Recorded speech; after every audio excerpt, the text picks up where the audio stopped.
సంగారెడ్డి జిల్లా అమీన్పూర్, ఐలాపూర్లో హైడ్రా కూల్చివేతలు కొనసాగుతున్నాయి. భారీ యంత్రాలను, నిర్మాణాలను తొలగిస్తున్నాయి బృందాలు. కోర్టు పరిధిలో ఉన్న 1264 ఎకరాల భూమిని కాపాడేందుకు హైడ్రా సిబ్బంది పెద్ద ఎత్తున తరలివచ్చింది. సర్వే నంబర్ 171, 172, 173, 175, 212, 213లో హైకోర్టు న్యాయవాది ముఖీం గెస్ట్ హౌస్ను కూల్చివేస్తున్నారు హైడ్రా అధికారులు. 2 ఎకరాల విస్తీర్ణంలో నిర్మించిన ఫామ్ హౌస్ను పూర్తిగా నేలమట్టం చేస్తున్నారు. సుమారు 2 ఎకరాల భూమిలో ఫామ్ హౌస్ను నిర్మించారు.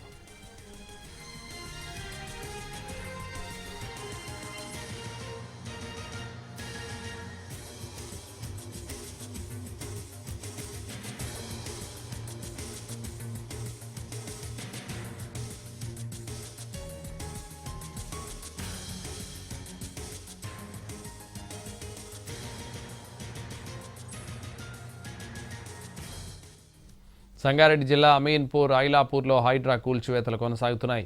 భారీ యంత్రాలను, నిర్మాణాలను తొలగిస్తున్నాయి బృందాలు. కోర్టు పరిధిలో ఉన్న 1264 ఎకరాల భూమిని కాపాడేందుకు హైడ్రా సిబ్బంది పెద్ద ఎత్తున తరలివచ్చింది.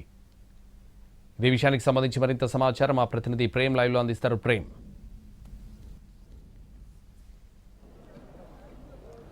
Thank you Santosh. అమీన్పూర్ మండలంలో ఉన్నటువంటి ఐలాపూర్ తండాలో నిర్మించినటువంటి పలు అక్రమ నిర్మాణాలను కూడా అటు హైడ్రా అధికారులు కూల్చివేస్తున్నారు. ఇప్పటికే ఇక్కడ స్థానికంగా ఉన్నటువంటి ఒక అపార్ట్మెంట్తో పాటుగా కూడా ముఖ్యమైనటువంటి వ్యక్తికి సంబంధించినటువంటి అటు ఫామ్ హౌస్ను కూడా పూర్తిగా నీలమట్టం చేసేందుకు కూడా హైడ్రా అధికారులు ఈ యొక్క ఐలాపూర్ గ్రామానికి కూడా చేరుకున్నటువంటి పరిస్థితి కనిపిస్తుంది. ఇందులో భాగంగానే ఈరోజు ఉదయం నుంచి కూడా ఈ యొక్క కూల్చివేతల నేపథ్యంలో కూడా అటు మొదటగా ఏదైతే అంటే నివాసితులు లేని కారణంగా కూడా అటు ఉన్నటువంటి ఫామ్ హౌస్ను కూడా పూర్తిగా నీలమట్టం చేసే దిశగా కూడా ఆ యొక్క కూల్చివేతలు కూడా కొనసాగిస్తున్నారు. మనం ప్రస్తుతం ఐలాపూర్ తండాలో ఉన్నటువంటి మరొక రెసిడెన్షియల్ అపార్ట్మెంట్ అంటే ఏదైతే ముఖీం అలాగే అతని సోదరుడు నిర్మించినటువంటి ఒక రెసిడెన్షియల్ అపార్ట్మెంట్ దగ్గర ఉన్నటువంటి పరిస్థితులు కూడా చూస్తున్నాం. ఈ యొక్క రెసిడెన్షియల్ అపార్ట్మెంట్ నిర్మించినటువంటి ప్రాంతంలో కూడా గతంలో ఇక్కడ ఎలాంటి నిర్మాణాలు చేపట్టొద్దు అని చెప్పేటువంటి ఆదేశాలను కూడా హైకోర్టు నుంచి ఉన్నటువంటి నేపథ్యంలో కూడా ఆ యొక్క ఆదేశాలను బేఖాతరు చేస్తూ కూడా ఈ యొక్క నిర్మాణాలు కూడా జరిగినట్టుగా అటు హైడ్రా అధికారులు గుర్తించారు. ఈ నేపథ్యంలోనే అటు కోర్టు ఆదేశాలను కూడా లెక్క చేయకుండా నిర్మాణాలు చేపట్టినటువంటి ఈ యొక్క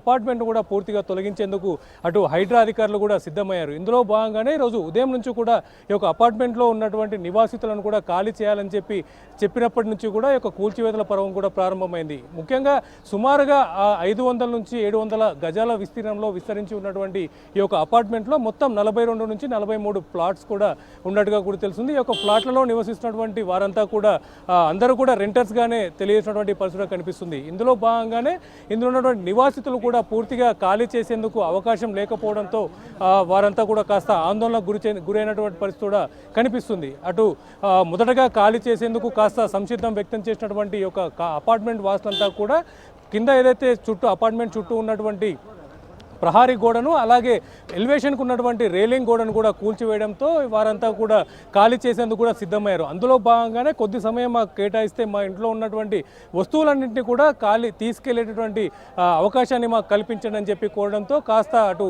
హైడ్రా సిబ్బందితో పాటుగా కూడా హైడ్రా దగ్గర ఉన్నటువంటి భారీ యంత్రాల సహాయంతో ఈ యొక్క అపార్ట్మెంట్లో ఉన్నటువంటి వస్తువులన్నింటినీ కూడా కిందికి దించేందుకు కూడా అవసరమైనటువంటి ఏర్పాట్లను చేశారు. అదే కాకుండా మరొక వైపు అంటే ఒకవైపు యొక్క అపార్ట్మెంట్ వాసులంతా కూడా ఖాళీ చేస్తుండగా కూడా మరొక వైపు ఖాళీ అయినటువంటి ప్రాంతాన్ని కూడా కూల్చేందుకు అటు హైడ్రా అధికారులు భారీ యంత్రంతో కూడా కూల్చివేతలు చేపట్టేందుకు కూడా ఈ యొక్క పనులను కూడా ప్రారంభించారు. అందులో భాగంగానే ప్రస్తుతం మనం ఇంతకుముందు చూసుకున్నట్టయితే ఒక అపార్ట్మెంట్ ఖాళీ అయిందనుకున్నటువంటి ఉద్దేశంతో ఆ యొక్క హైడ్రాలిక్ మిషన్ సంబంధించినటువంటి డ్రైవర్ కూడా పొరపాటున ఆ యొక్క ప్లాట్ని కూడా కూల్చేసేటువంటి ప్రయత్నం చేశారు. అందులో సుమారుగా 8 మంది నివాసితులు కూడా ఉండడంతో గట్టిగా కేకలు వేశారు. అంతేకాకుండా ఆ యొక్క నివాసితుల్లో కొందరు కిందికి వచ్చి ఆ యొక్క హైడ్రాలిక్ వెహికల్ని ఆపరేట్ చేసినటువంటి డ్రైవర్ని కూడా నిలిపివేసేటువంటి ప్రయత్నం చేసి వారితో కాస్త ఆందోళన దిగినటువంటి సందర్భం కూడా నెలకొన్నది. దీనిని గమనించినటువంటి అటు పోలీసులు కావచ్చు ఇతర హైడ్రాకి సంబంధించినటువంటి అధికారులు కూడా తాత్కాలికంగా ఈ యొక్క కూల్చివేతలను కూడా నిలిపివేయడం జరిగింది. ఆ తర్వాత ఏదైతే నివాసితులంతా కూడా పూర్తిగా ఈ యొక్క అపార్ట్మెంట్ ఖాళీ చేసేంత వరకు కూడా కొంత సమయం ఇవ్వాల్సిందిగా కూడా అటు హైడ్రాకి సంబంధించినటువంటి కమిషనర్ రంగనాథ్ కూడా ఇప్పుడే ఈ యొక్క అధికారులకు కూడా తెలియజేసినటువంటి నేపథ్యంలో కూడా తాత్కాలికంగా ఈ యొక్క కూల్చివేతలను కొన్ని కొన్ని గంటల పాటుగా కూడా కూల్చివేయకుండా నిలిపివేశారు. ఈ సమయంలోనే పూర్తిగా ఇళ్లలో ఉన్నటువంటి ఈ యొక్క సామాన్లు అలాగే వారి యొక్క వస్తువులను కూడా పూర్తిగా తీసుకెళ్లేందుకు కూడా అవసరమైనటువంటి ఏర్పాట్లు చేసుకోవాలని చెప్పి ఒక నివాసితులకు కూడా అటు అధికారులు కూడా తెలియజేయడం జరిగింది. అందులో భాగంగానే మనం ప్రస్తుతం చూస్తున్నాం భారీ DCM వాహనాలు అలాగే ఇతరత్ర వాహనాల్లో కూడా పూర్తిగా ఈ యొక్క నివాసితులు వారి యొక్క లగేజ్ని కూడా మొత్తం ప్యాక్ చేసి తీసుకెళ్లేందుకు కూడా అవసరమైనటువంటి ఏర్పాట్లను కూడా చేసుకుంటున్నారు. అటు ముఖ్యంగా చూడొచ్చు సుమారుగా 42 అపార్ట్మెంట్లో ఉన్నటువంటి 42 ప్లాట్లలో నివసిస్తున్నటువంటి ఈ వీరంతా కూడా ఎవరు కూడా వీళ్ళందరికీ ఓన్ ప్లాట్స్ కాదు. సుమారుగా 18,000 నుంచి 20,000, 22,000 రెంట్లు కూడా చెల్లిస్తూ ఈ ఒక లగ్జరియస్ అపార్ట్మెంట్లో కూడా నివాసం ఉన్నటువంటి పరిస్థితి కనిపిస్తుంది.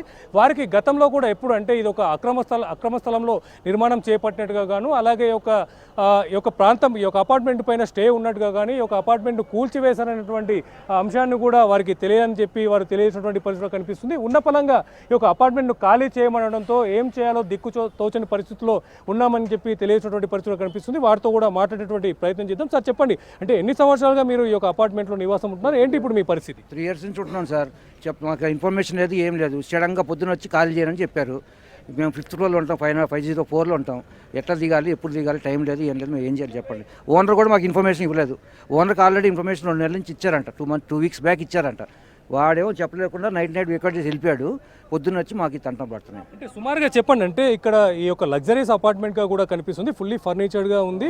దానికోసం 18,000 నుంచి 20,000, 22 అంతకు మించి కూడా రెంట్లు తీసుకుంటున్నటువంటి పరిస్థితి కూడా కనిపిస్తుంది. అంటే అంతా మీరు పే చేసినప్పుడు అంటే కేవలం నెలవారీ రెంటే అంత ఉన్నప్పుడు మీకు సంబంధించినటువంటి అడ్వాన్స్ కూడా వారిపై ఉంటుంది. దాంతో పాటుగా కూడా ఇప్పుడు మీరు ఈ యొక్క డిమాలేషన్లో భాగంగా కూడా మీ ఇంట్లో ఉన్నటువంటి విలువైన వస్తువులు కూడా పాడైపోతున్నాయి కదా, వాటి పరిస్థితి ఏంటి? వీటిపై అంటే ఆ యొక్క ఓనర్ కూడా ఏమైనా స్పందించే అవకాశం ఉంటుంది? ఓనర్ లేడు ప్రస్తుతానికి, ఇక్కడ ఎక్కడ లేడు. మాకు ఎవరికి కనపడలేదు. నైట్ ఎప్పుడు 2 రోజుల ముందే వెళ్ళిపోయాడు. యాక్చువల్గా ఈ నెల రెంట్లు కూడా వేసాం మేము. ఈ నెల రెంట్లు కూడా వేసాం.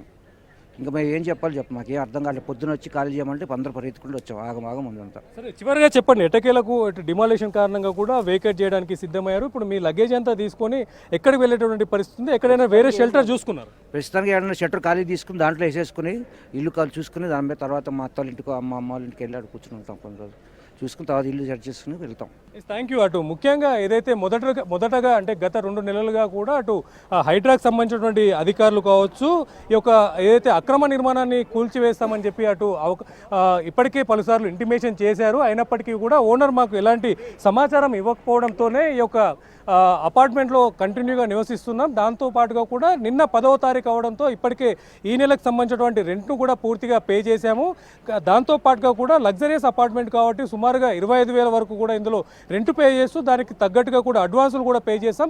ఈ యొక్క కూల్చివేతల నేపథ్యంలో ఈరోజు ఉదయం హైడ్రాకి సంబంధించినటువంటి సిబ్బంది వచ్చి ఖాళీ చేయాలని చెప్పేంత వరకు కూడా ఈ యొక్క విషయం వారి దృష్టిలో లేదని కనీసం 2 రోజుల ముందైనా ఈ యొక్క అపార్ట్మెంట్కి సంబంధించినటువంటి ఓనర్ ముఖ్యం కానీ అతని సోదరుడు కానీ కనీసం మా దృష్టికి తీసుకొచ్చినా కూడా ఇప్పటికే మా ఇంట్లో ఉన్నటువంటి విలువైనటువంటి వస్తువులు కూడా పాడవకుండా తీసుకెళ్లేటువంటి ప్రయత్నం కూడా చేసేవాళ్ళం. అయినా ఎలాంటి ఇంటిమేషన్ లేకపోవడంతో ఉటావుటిన ఈ యొక్క వెంటనే యొక్క ఇంటిని కూడా ఖాళీ చేసేటువంటి పరిస్థితుల్లో ఇంట్లో ఉన్నటువంటి విలువైన వస్తువులు కూడా పాడవుతున్నాయి. దాంతో పాటుగా కూడా ఎక్కడికి వెళ్ళాలో తోచలేనటువంటి పరిస్థితి కూడా నెలకొన్నదని చెప్పేసి ఇందులో నివసిస్తున్నటువంటి బాధితులు తెలియజేసినటువంటి పరిస్థితి కనిపిస్తుంది. సంతోష్.